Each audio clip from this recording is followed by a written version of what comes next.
चतुरस्त्रमण्डलं कृत्वा तदुपरि नैवेद्य पात्रं निधाय गायत्री मंत्राणि पात्रान् सम्प्रोक्ष धेनुमुद्रां प्रदर्शयेत् सत्यन्त्वा वरदेन परिखिञ्चयामि नैवेद्यं निवेदयामि।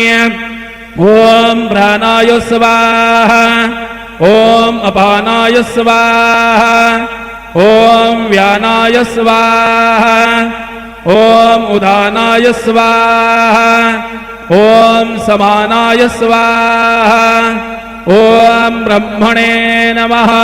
मध्ये पानीयं समर्पयामि पुनर्नैवेद्यं निवेदयामि। ओम प्राणाय स्वाहा ओम अपानाय स्वाहा ओम व्यानाय स्वाहा ओम उदानाय स्वाहा ओम समानाय स्वाहा ओम ब्रह्मणे नमः।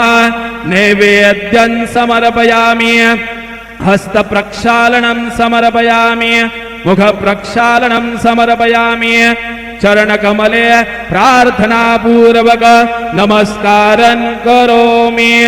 श्री सच्चिदानंद सद्गुरु साईनाथ महाराज की